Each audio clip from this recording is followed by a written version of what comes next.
Hi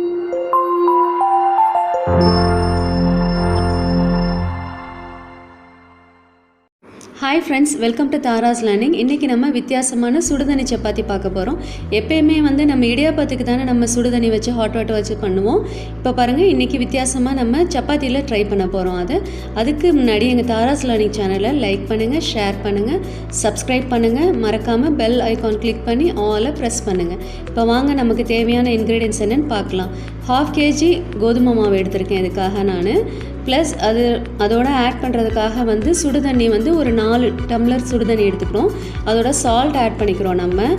ஓகேங்களா? அது வந்து நல்லா கொதிக்க வைக்கணும். தண்ணியை நல்லா கொதிக்க வச்சிங்கன்னா தான் உங்களுக்கு வந்து சாஃப்டாக நல்லா வரும் சப்பாத்தி.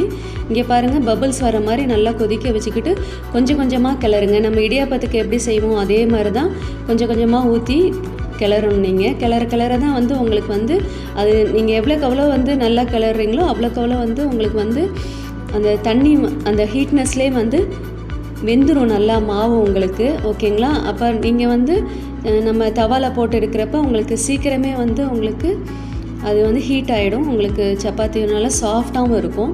இப்போ பாருங்கள் கொஞ்சம் கொஞ்சமாக அப்படியே கிளறிக்கிட்டே இருங்க. நீங்கள் தண்ணி ஊற்றி பாருங்கள், கட்டி ஆகிடக்கூடாது ரொம்ப. ஆனாலும் வந்து நம்ம தண்ணி வந்து மிக்ஸ் பண்ணிக்கிட்டோம்னா நமக்கு வந்து அது கரெக்டாக வந்துடும். அதனால் ஃபஸ்ட்டு என்னடா கட்டி ஆகிடுச்சு அப்படின்னு சொல்லி பயந்துடாதீங்க. கொஞ்சம் கொஞ்சமாக அப்படியே தண்ணி விட்டு நம்ம வந்து அப்படியே கிளறிக்கிட்டே இருக்கணும். பாருங்கள் எப்படி நான் வந்து பேட்டர் ரெடி பண்ணுறேன் அப்படின்றத பாருங்கள்.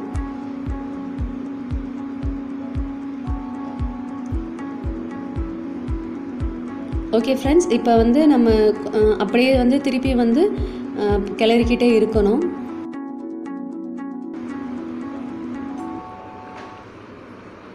இப்போ பாருங்கள் நமக்கு வந்து எப்படி பேட்டர் ரெடி ஆகிடுச்சுன்னா நம்ம வந்து எப்போயுமே சப்பாத்திக்கு பிசைஞ்சிக்குவோம்ல, மாவு உருட்டிக்குவோம்ல, அது மாதிரி உருட்டிக்கோங்க. பால்ஸ் சின்ன சின்ன பால்ஸாக வச்சுக்கோங்க. நீங்கள் இது வந்து ஷேப்பாக இருக்கணும் அப்படின்றது அவசியம் இல்லை. ஏன்னா வந்து சுடுதண்ணியில் பண்ணியிருக்கிறதால நம்ம நார்மல் பால்ஸ் மாதிரி வராது, கொஞ்சம் அன்ஷேப்பாக தான் வரும். ஆனால் டேஸ்ட் ரொம்ப நல்லா வித்தியாசமாகவே இருக்கும். இங்கே பாருங்கள் இத்தனை பால்ஸ் ரெடி பண்ணி வச்சுருக்கேன். அப்புறமேட்டு நம்ம எப்பயும் போல் இது வந்து கொஞ்சமாக வந்து பேட்டராக ஆட் பண்ணி, அதாவது ராவான சப்பாத்தி மாவு இருக்கும்ல நமக்கு ஆட்டா, அதை வந்து பண்ணி எப்பயும் போல் நம்ம வந்து ரோல் பண்ணிக்கிறோம். நம்ம ஆர்டினரியாக சப்பாத்திக்கு பண்ணுவோம்ல அது மாதிரி கொஞ்சம் மாவு நிறைய வச்சுக்கோங்க, உதிரி மாவு. அப்படின்னா தான் உங்களுக்கு வந்து ஒட்டாமல் இருக்கும் கீழே. இல்லைனா லேயர் வந்து ஒட்டிடுச்சுன்னா உங்களுக்கு கஷ்டமாயிடும், நகட்ட முடியாது உங்களால்.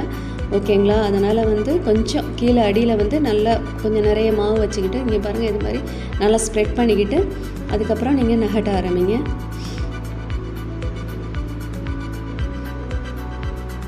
பாருங்கள் நம்ம கொஞ்சம் கொஞ்சமாக சின்ன சின்னதாக பால்ஸ் எடுத்து அப்படியே நம்ம நகட்டுறோம். பாருங்கள் ஷேப் அவுட்டாக தான் இருக்கும், ஆனால் டேஸ்ட் நல்லா இருக்கும். இது பர்ஃபெக்டாக வரணும்னு அவசியம் இல்லை.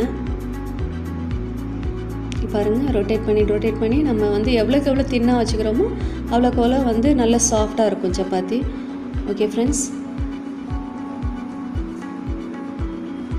இப்போ பாருங்கள் நான் ஒரு 4-5 சப்பாத்தி மாவு வந்து ரெடி பண்ணி வச்சுருக்கிறேன், நகட்டி வச்சுருக்கிறேன்.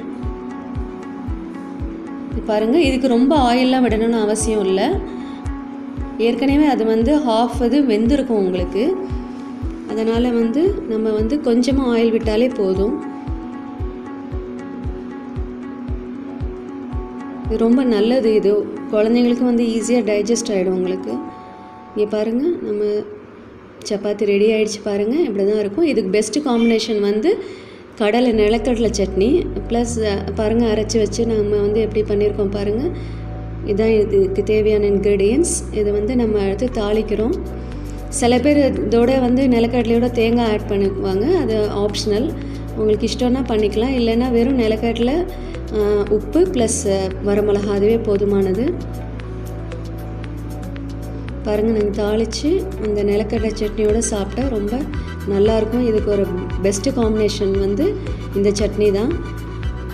ட்ரை பண்ணுங்கள் நீங்களும். எப்படி இருக்குன்றதை கமெண்ட்ஸ் போடுங்க எங்களுக்கு. தேங்க்ஸ் ஃபார் வாட்சிங் this video and have a nice day.